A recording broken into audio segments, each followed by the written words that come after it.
Good afternoon and welcome to The Rundown. I'm your host, Captivating Christian, and here are some of your top stories for the 18th of November.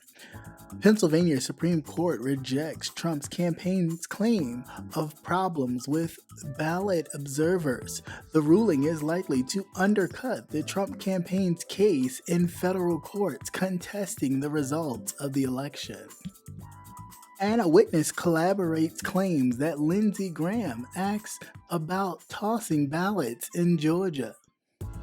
Trump's student loan cliff threatens chaos for Biden. Biden could inherit the confusion of monthly payments restarting for tens of millions of Americans amidst a pandemic. And at least 231 people in Texas jails and prisons have died from COVID-19. Rapper Lil Wayne is charged with gun possession, facing 10 years in prison. And a news update on the black woman who was fatally shot while playing video games with her nephew. Let's get to the news. The Pennsylvania Supreme Court on Tuesday rejected the Trump campaign's claim that Philadelphia violated state election laws in the way it handled observers at the city ballot counting centers. The ruling is likely to undercut the Trump campaign's case in federal court, where Rudy Giuliani, the former mayor of New York City, joined a hearing on Tuesday to argue on behalf of the president, Donald Trump, in an effort to contest the election results in Pennsylvania, baselessly alleging that widespread national voter fraud had occurred. According to NBC News, the president-elect Joe Biden won the state by more than 74,000 votes. Giuliani's claim that one of the main problems in Pennsylvania is that Republican election observers weren't allowed to get close enough to the vote counting table in Philadelphia to get any meaningful idea of what was going on.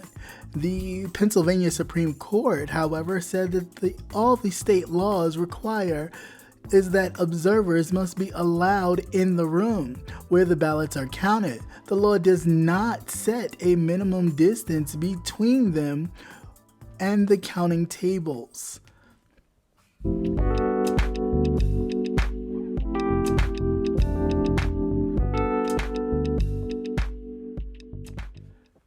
A staffer of the Georgia Secretary of State, Brad Raffensperger, said on Tuesday that he participated in a controversial phone call with Senator Lindsey Graham and said that he heard Graham ask if the state officials could throw out ballots. The comments from the staffer's elections implication manager, Gabriel Sterling, corroborated Raffensperger's recent claim that about a phone call with Graham, who is one of President Donald Trump's most outspoken allies. Earlier this week, Raffensperger accused Graham of asking him to look hard and see how many ballots he could throw out, referring to the absentee ballots that heavily weighed in favor of President-elect Joe Biden. Graham later denied the claim, saying that it was ridiculous that he tried to pressure Raffensperger to throw out legal cast ballots.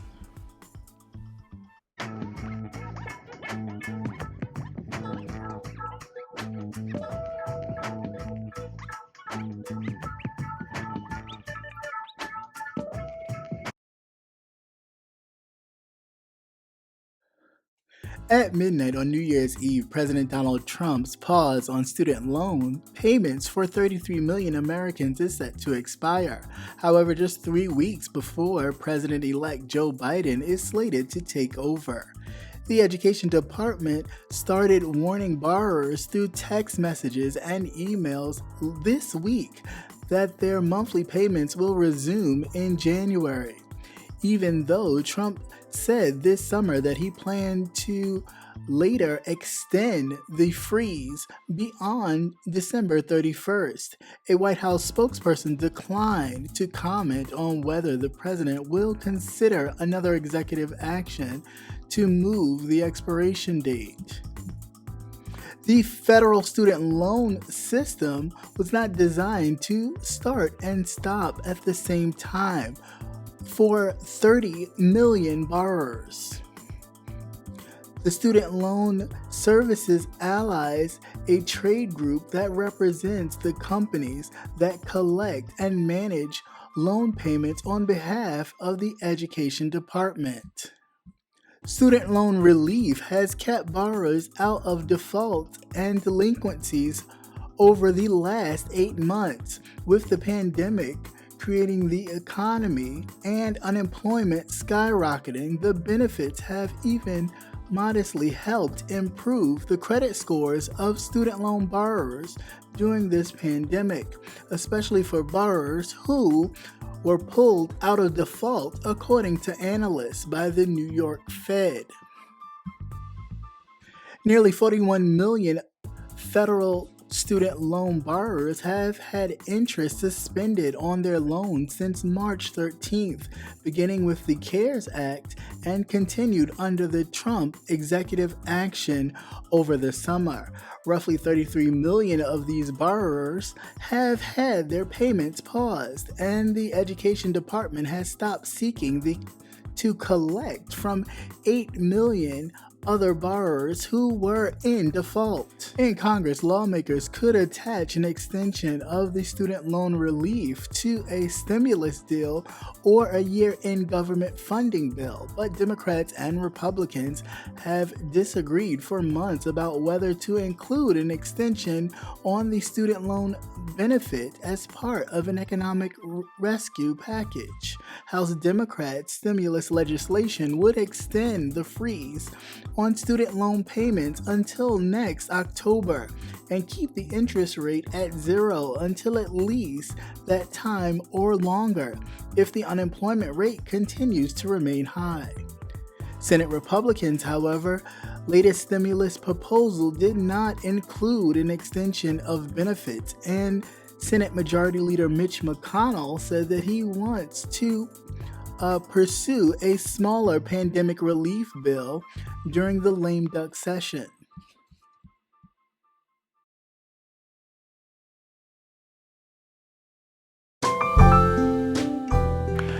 And be sure to join Jay Wilson, Rebel Son, The Official Kingpin, Conscious TV, and Captivating Christian this and every Thursday at 6:45 Central Standard Time, 7:45 Eastern Standard Time for the Gentleman's Panel, where we are not afraid to go there and discuss an array of topics. See you there.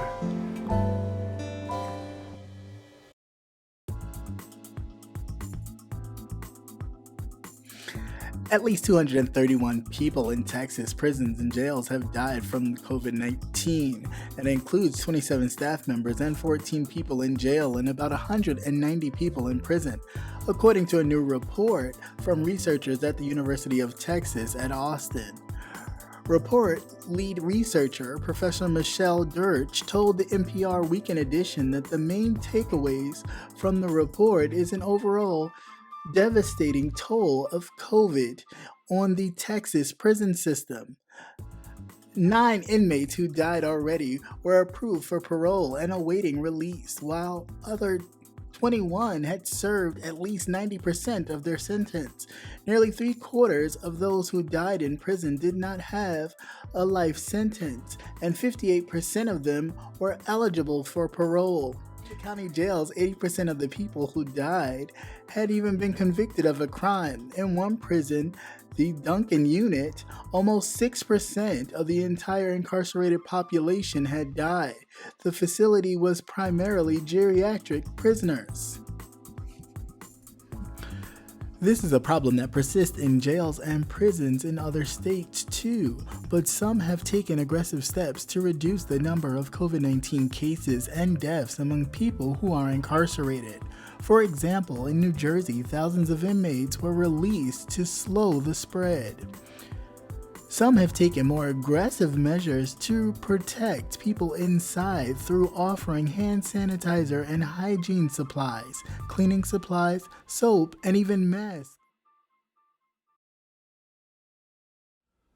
Lil Wayne is facing federal weapons charges that could land him in jail. On Tuesday, November 17th, the U.S. Attorney of the Southern District of Florida charged the rapper with one count of possession of a firearm and ammunition by a convicted felon. TMZ reported that if convicted, he could face up to 10 years in prison. The charges stem from Wayne's trip to Miami on December 23rd of 2019, when federal agents discovered the weapon during a search of his private plane in Miami's Opa-locka Executive Airport.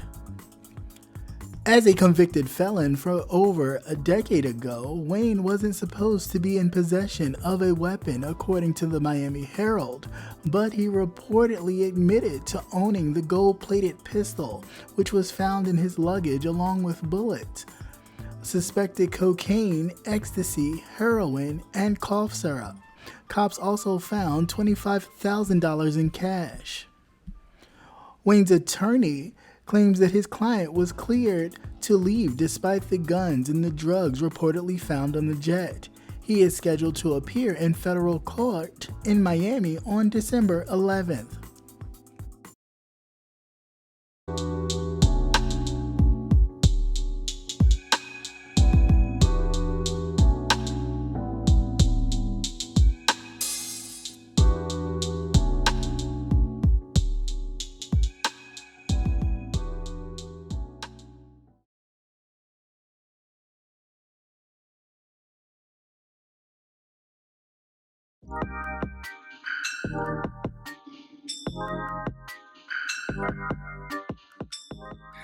Hey, this is Captivating Christian here to remind you to tune in to Politics and Wellness every Tuesday night at 8 p.m. Politics and Wellness every Tuesday night at 8 p.m.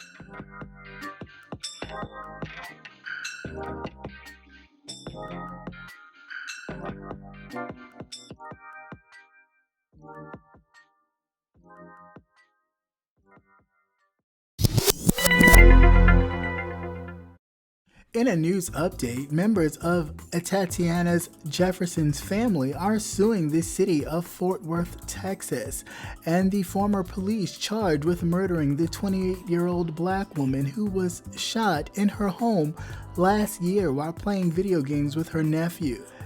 Jefferson's father and other family members listed as plaintiffs in the lawsuit, which was filed in federal district court last week. Jefferson was babysitting her 8-year-old nephew while at her mother's home on October 12, 2019, when a neighbor called a non-emergency police line to report a door being ajar. Police have said that the officer, who was white, opened fire from outside through a window after perceiving a threat, although there was no sign that he or any other responding officers had knocked on the front door or announced their presence in the backyard. The officer who fired the fatal shot resigned from the force after he was charged with murder. The lawsuit accuses Dean of violating Jeffrey's constitutional protected civil rights, as well as assault and battery. It also claims that the city and the Fort Worth Police Department are liable because they knew or should have known that Dean exhibited a pattern of escalating encounters with the public. The lawsuit also alleges that the police department failed to properly train and supervise its officers or discipline Dean. Once again, thank you for watching CCN Midday News. Hope you enjoy. Please like, share, and subscribe. Also hit that notification button so you will never miss another news update. Have a great day. Peace.